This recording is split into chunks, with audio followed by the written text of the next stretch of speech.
এখনো বিভিন্ন প্রতিষ্ঠানে ফ্যাসিস্টদের দোসররা বসে আছে।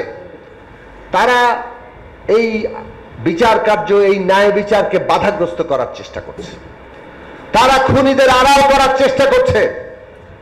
আমরা সরকারকে বলবো, কোনোভাবে যাতে খুনিরা আড়ালে যেতে না পারে, কোনোভাবে যাতে এই ন্যায় বিচারের প্রক্রিয়াকে বাধা দেওয়া না যায়।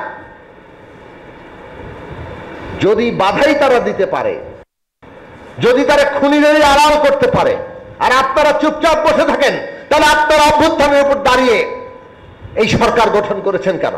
কেন শপথ নিয়েছেন? বিচার আপনাদের করতেই হবে। ন্যায় বিচারের উপর দাঁড়িয়ে বাংলাদেশ নতুন যাত্রা নেবে। কাজেই খুনি এবং নির্দেশদাতাদেরকে অবিলম্বে আইন এবং বিচারের মুখোমুখি করুন। এইটাই বাংলাদেশের মানুষের আকাঙ্ক্ষা। বাংলাদেশের মানুষ এই অন্যথা কোনোভাবেই সহ্য করবে না। আমরা তার জন্য লড়াই করব। আমরা এই ন্যায় বিচারের উপর দাঁড়িয়েই নতুন বাংলাদেশের যাত্রা করব। আমরা এমন গণতান্ত্রিক বাংলাদেশ চাই যাতে এই দেশে উন্নতি বলতে বোঝায় কি? ওই বড় বড় স্থাপনা না। উন্নতি বলতে বোঝায় এই দেশের সর্বনিম্ন আয় কত। একজন মানুষ সর্বনিম্ন কত আয় করে, সেটা দিয়ে কি সে সম্মান নিয়ে বাঁচার মতো করে বাঁচতে পারে? যদি সম্মান নিয়ে বাঁচার মতো বাঁচতে পারে, তার ছেলেমেয়ের লেখাপড়া, তাদের স্বাস্থ্যের নিরাপত্তা, তার পরিবারের ভবিষ্যৎ রচনা করতে পারে, তাহলে বুঝবো আমরা দেশের উন্নতি হচ্ছে। আমাদেরকে কয়েকটা বিল্ডিং আর কয়েকটা মেট্রো রেল কিংবা কয়েকটা স্থাপনা দেখিয়ে আমাদেরকে বলবেন না যে দেশ উন্নতি হচ্ছে। আমরা উন্নতি বলতে বুঝি বাংলাদেশের প্রত্যেকটি মানুষের উন্নতি, যেই দেশে প্রত্যেকটি মানুষ মাথা উঁচু করে বাঁচতে পারে। কাজেই এইরকম একটি বাংলাদেশ চাই যেখানে প্রত্যেকটি মানুষ তার নিজের দাবি দেওয়ার কথা বলতে পারে এবং সরকারকে সেটা শুনতে হয়। যেই দেশের সত্যিকার অর্থে জনগণই হচ্ছে ক্ষমতার কেন্দ্র। জনগণের ভোটে নির্বাচিত সরকার জনগণের কাছেই জবাবদিহিতা করে।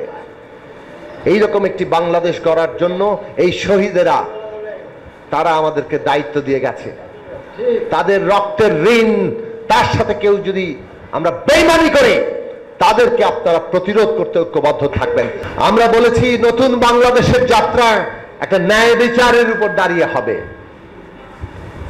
আজকে কোন শহীদ পরিবারকে কিংবা তার আত্মীয় পরিজন বন্ধুদেরকে এই আহাজারি যাতে করতে না হয়, আমরা বিচার পাবো কিনা। কেন খুনিরা এখনো ঘুরে বেড়াচ্ছে? যারা নির্দেশদাতা তারা কোথায় গেল? কর্তৃপক্ষকে জবাব দিতে হবে। ফ্যাসিস্ট সরকারের মন্ত্রীরা, প্রধানমন্ত্রী, মন্ত্রী এবং যারা নির্দেশদাতা, তারা কোথায় কিভাবে গেলেন? আমরা অনেক শুনতে পাচ্ছি যে অনেকে পালিয়ে গেছেন, এখনো নাকি পালিয়ে যাচ্ছেন। কিভাবে তারা পালিয়ে যাচ্ছেন? আইন বিচার আদালতের মুখোমুখি না হয়ে তারা কিভাবে পালাতে পারছেন? প্রতিষ্ঠান, রাষ্ট্র, কর্তৃপক্ষ, সরকারকে এই জবাব দিতে হবে। আমরা খুনের নির্দেশদাতাদের, যারা গুলি করেছে তারা সহ যারা নির্দেশদাতা, তাদের প্রত্যেককে আইন এবং বিচারের মুখোমুখি দেখতে চাই। আমরা তাদেরকে আইন এবং বিচারের মুখোমুখি করার জন্য যে কোনো তৎপরতা, কোন ধরনের বাধা, এই মুখোমুখি করার ক্ষেত্রে যদি বাধা হয়ে কোনো তৎপরতা দাঁড়ায় যে কোনো পক্ষ থেকে, সেটাকে প্রতিরোধ করার জন্য আমরা ঐক্যবদ্ধ থাকার জন্য আহ্বান জানাবো। আমাদেরকে ঐক্যবদ্ধ থাকতে হবে, কারণ আমরা দেখতে পাচ্ছি প্রশাসনের মধ্যে এখনো ফ্যাসিস্টদের দোসররা বসে আছে।